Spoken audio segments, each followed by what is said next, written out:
yang saya hormati Ibu Kepala Sekolah SDN Mekarjaya 19, yaitu Ibu Palupi Umiarsi.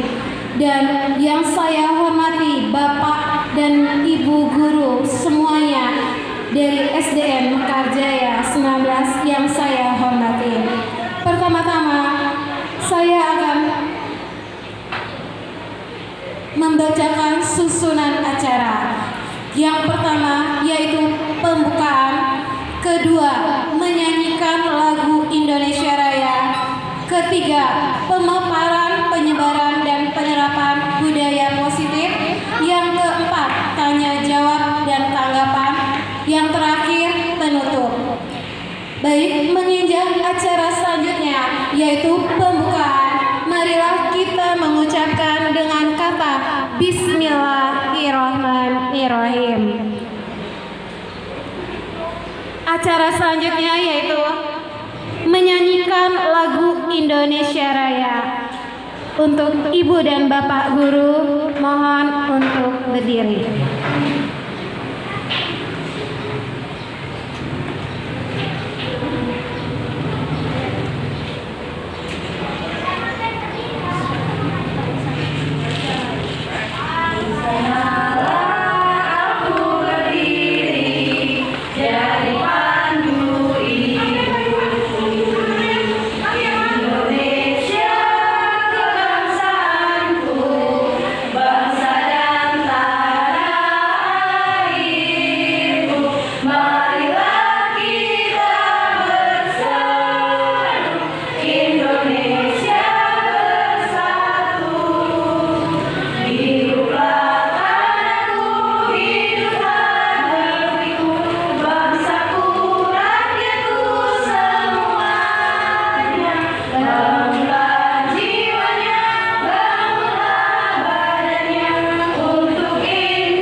Bapak dan Ibu guru, dipersilakan duduk kembali. Terima kasih. Semoga acara hari ini dalam diseminasi dan budaya positif dari modul 1-4 tentang CGP dapat berjalan dengan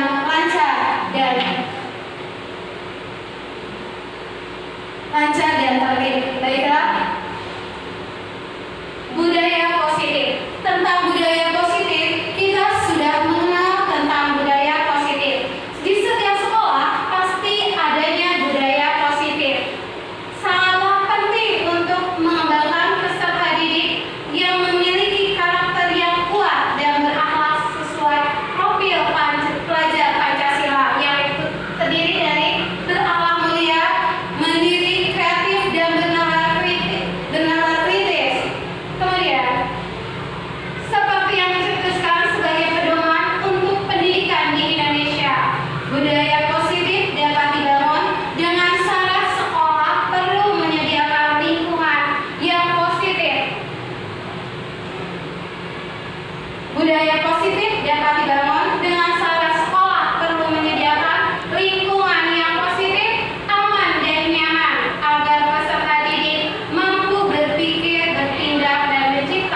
disiplin yang dibangun masih belum berpusat pada siswa. Selain itu, posisi kontrol guru belum sampai pada tahap manajer, melainkan sebagai penghukum dan membuat siswa merasa bersalah.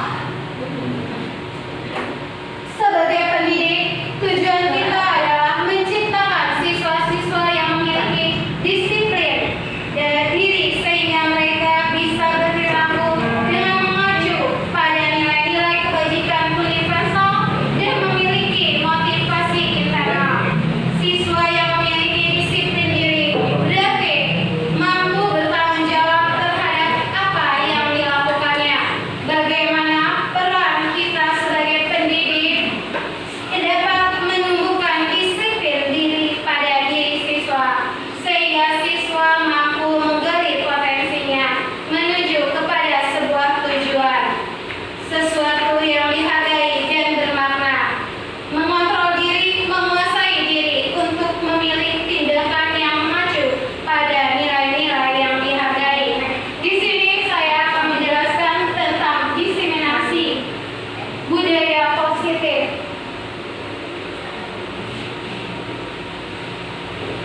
Menyebarkan pemahaman dan penerapan budaya positif.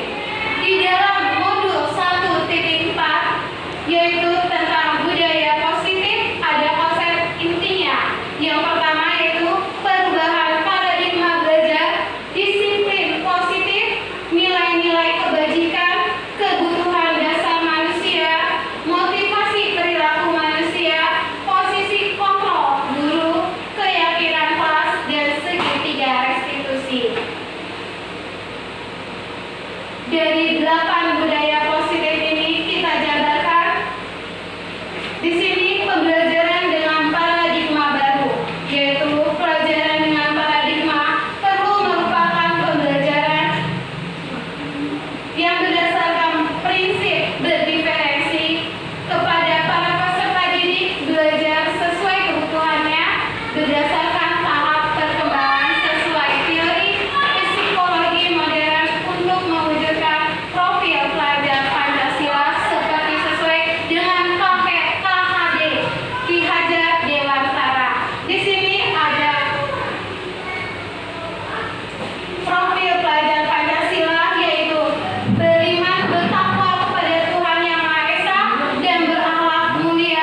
Jadi kesehatan itu harus dijaga. Jagalah sehat sebelum sakit.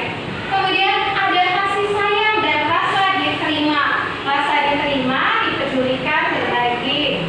Kerjasama menjadi bagian dalam kelompok. Kemudian ada penguasaan, harga diri, keinginan untuk dianggap, memimpin, berprestasi, diakui dan dikenal. Jadi dia itu ingin menjadi contohnya pengen di atas, dia itu pengen berkuasa.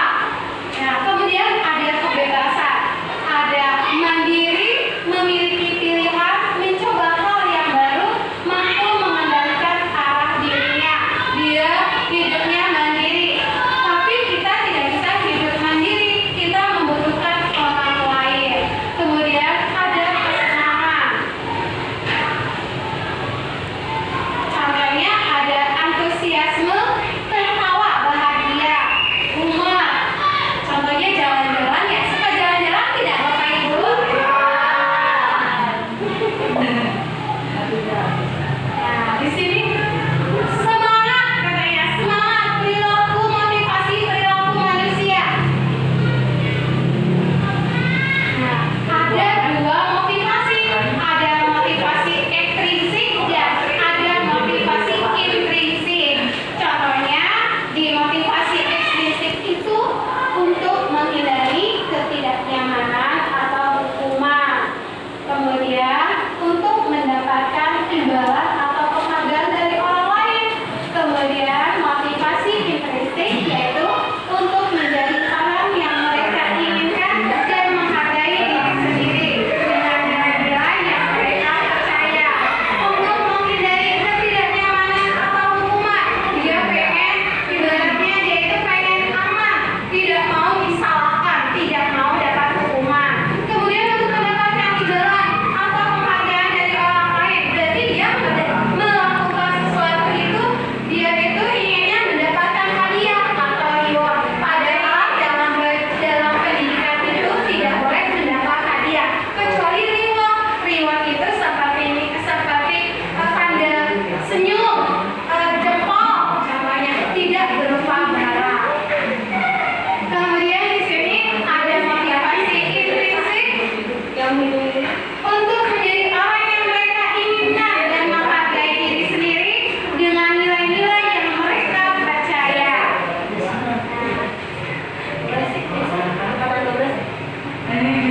Nah, di sini dari yang tadi ada jenis-jenis posisi kontrolnya, ada hukuman, ada konsekuensi, restitusi. Di hukuman dia tidak terencana atau tiba-tiba. Kemudian murid tidak tahu apa yang akan terjadi atau dilibatkan. Kemudian dia bersifat satu arah dan berupa hukuman fisik atau psikis. Padahal kita tidak boleh menghukum anak karena sekarang itu kita mengajar itu atau sebagai pendidik itu berpanutnya kepada murid. Jadi kita tidak boleh menghukum fisik. Bolehnya kita ibaratnya memberikan tugas, contohnya menulis berapa baris, menyiram tanaman itu boleh, tapi tidak boleh menggunakan fisik. Jadi sekarang itu kita berpusat pada siswa. Kemudian konsekuensi yaitu terencana atau disepakati sesuai peraturan. Tata tertib jalannya. Murid tetap dibuat tidak nyaman. Sikap guru selalu memonitor murid. Jadi guru itu sebagai jatuhnya seperti melihat terus gurunya. Dia nyaman tidak muridnya jika dilihat terus sama guru tersebut. Jadi murid itu tidak diberikan kebebasan. Aman tidak? Nyaman tidak posisi seperti itu? Nah, siapa yang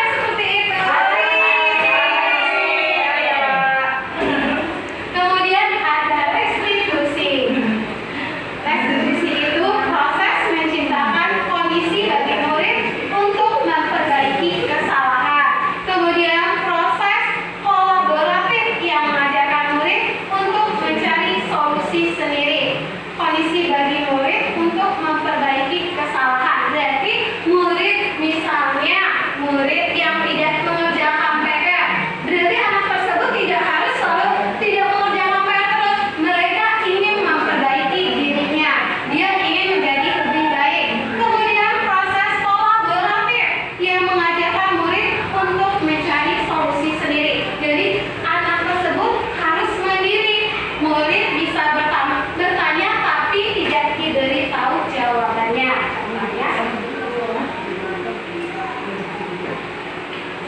Di sini ada 5 posisi kontrol guru. Kita sebagai apa ya? Nah, di sini ada 5. Di sini ada sebagai pemakai, sebagai manajer kah, sebagai pemantau kah, apakah sebagai pembuat merasa bersalah atau penghukum. Nah, kita di posisi mana ya Bapak Ibu? Hukum.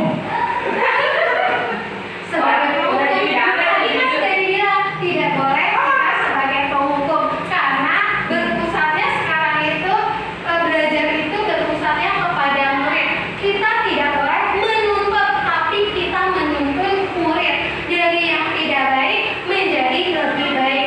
Jadi hampir mirip ya kedengarannya menuntut dan menuntut. Kalau menuntut kita harus memaksakan murid menjadi seperti ini loh, menjadi nilainya harus 100. Anak ini harus menjadi dokter, harus menjadi polisi.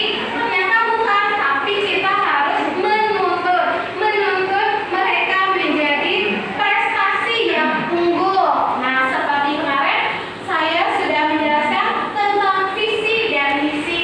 Di sekolah juga kita mempunyai visi dan misi.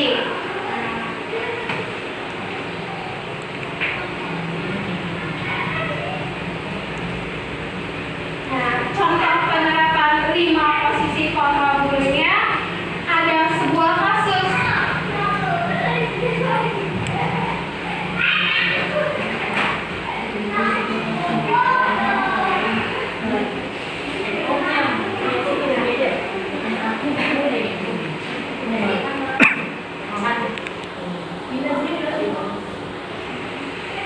Tadi di sini ada teman. Teman itu guru pada posisi sebagai teman tidak akan menyakiti murid, namun selalu berupaya mengontrol murid melalui pendekatan persuasi.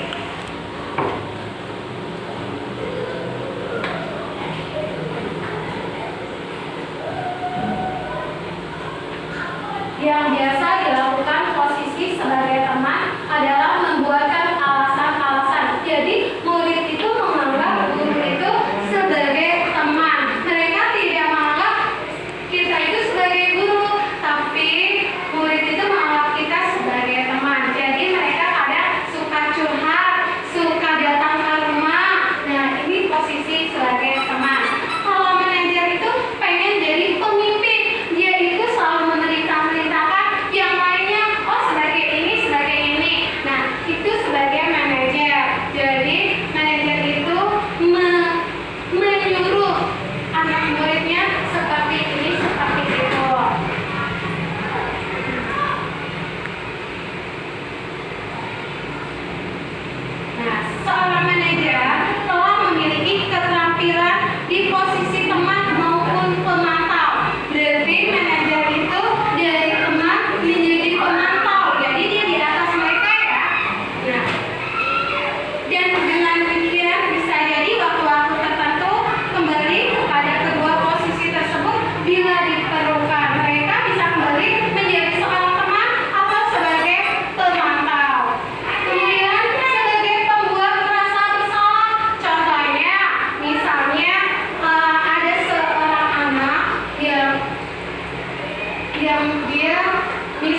jangan langsung kita itu menjudge anak atau merasa anak tersebut itu yang bersalah, padahal kita belum bertanya apakah anak tersebut bersalah apa tidak. Kemudian masih di posisi kontrol. Apa caramu untuk menyelesaikan masalah ini? Nah, jadi perbuatan dia tersebut, apa yang kita lakukan dalam masalah ini? Contohnya seperti tadi, kalau anak tersebut tidak memakai atribut saat upacara, biasanya kita bagaimana? Berarti kan kita memisahkan anak dari yang lengkap dengan yang tidak lengkap seragamnya ya Bapak Ibu ya semuanya. Contohnya di sekolah kita banyaknya anak yang tidak memakai topi setiap minggunya. Padahal topi sudah ada. Kalaupun tidak ada bisa membeli di toko. Nah, selain toko juga ada di guru Bu Amel contohnya ya. Nah, Harganya Bu? Harganya berapa? Boleh respon ya? nah, masih di posisi kontrol. Ayolah lakukan demi bapak atau ibu ya. Jadi mereka itu melakukan itu karena bapak atau ibunya. Kalau di sekolah bapak ibu itu ibu dan bapak guru. Sedangkan di rumah ada ayah dan ibu. Jadi di mana posisi anak tersebut? Nah, jadi anak tersebut itu harus mengikuti aturan. Kalau di rumah dia mengikuti aturan di rumah, bisa mengikuti aturan ayah dan ibu. Kalau di sekolah mengikuti aturan tata tertib di sekolah yang dibuat oleh sekolah. Kemudian, nah masih di posisi kontrol juga, kamu tidak pernah mendapat nilai jika tidak mengerjakan tugas. Pernah nggak kita kalau tidak mengerjakan tugas mendapatkan nilai? Ada tidak? Ada tidak yang bukunya kosong kita beri nilai? Ada tidak Bapak Ibu? Tidak ada. Berarti kita harus mengerjakannya. Ibaratnya ada kewajiban, ada hak. Kewajibannya yaitu mengerjakan tugasnya dulu, baru mendapatkan hak. Contohnya mendapatkan nilai, baik nilai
jujur, percaya diri, kemudian menjaga kebersihan, kemudian menjaga kebersihan, berdisiplin waktu. Nah, berdisiplin waktu.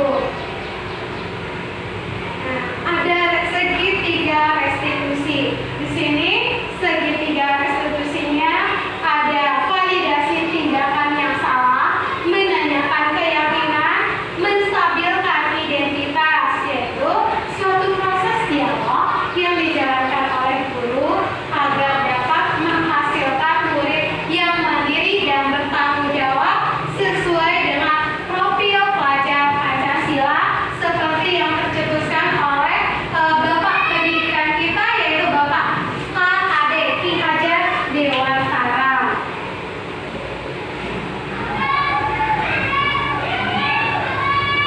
Di sini ada menstabilkan identitas. Berdasarkan prinsip membuat kesalahan adalah bagian dari proses pembelajaran, yaitu berbuat salah itu wajar. Tidak ada manusia yang sempurna. Ibu atau bapak juga pernah melakukan itu atau melakukan sebuah kesalahan. Contohnya kayak kita ya, mungkin kita pernah ibaratnya nakal, ibaratnya pernah tidak mengerjakan PR. Apalagi kita dulu pernah merasakan posisi anak-anak kita di SD. Nah, mungkin berbeda ya. Kalau dulu di SD itu banyak permainan yang unik. Kalau sekarang banyaknya anak-anak itu menggunakan handphone. Jadi anak itu lebih banyak bermain menggunakan HP. Kalau zamannya kita dulu masih ada permainan tradisional. Kemudian ibu bapak tidak mau mencari siapa yang salah. Nah, tidak mau mencari siapa yang salah. Jadi bapak ibu itu tidak mau mencari siapa yang membuat kesalahan tersebut. Harusnya kan kita memanggil anak tersebut, menanyakan alasannya, tujuannya melakukan perbuatan yang membuat mereka bersalah. Tapi ibu bapak ingin mencari solusi dari permasalahan ini. Kamu berhak merasa begitu. Kemudian ada validasi tindakan yang salah. Berdasarkan prinsip, setiap perilaku berupaya memenuhi suatu kebutuhan tertentu. Tadi kebutuhan dasar manusia. Kamu pasti punya alasan mengapa melakukan hal itu. Padahal kamu bisa melakukan yang lebih buruk dari ini ya.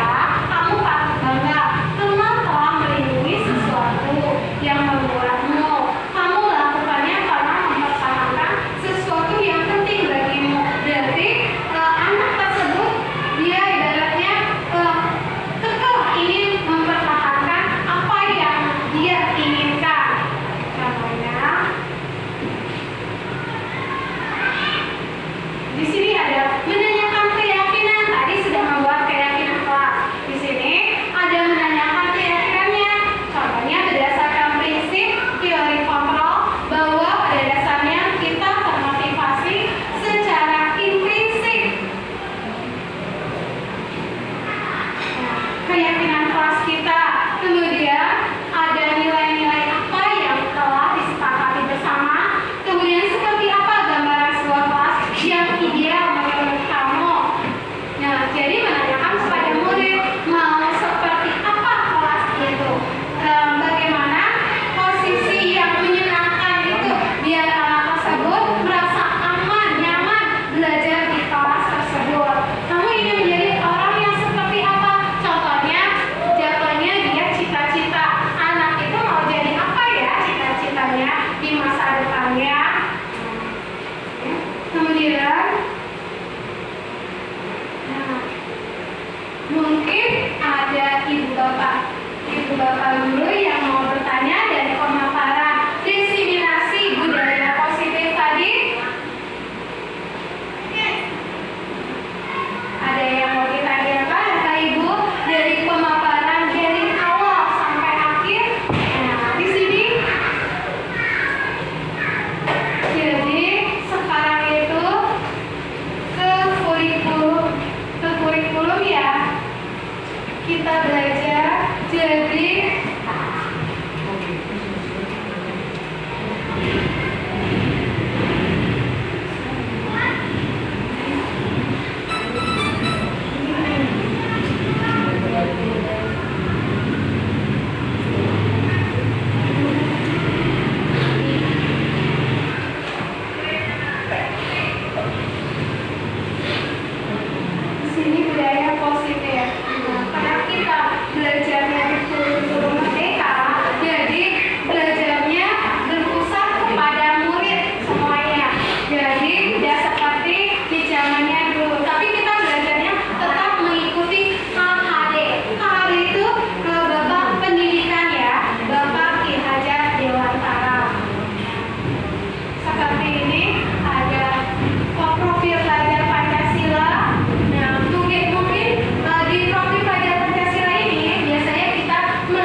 Mungkin ada ibu bapak guru yang mau bertanya dari pemaparan diseminasi budaya positif tadi.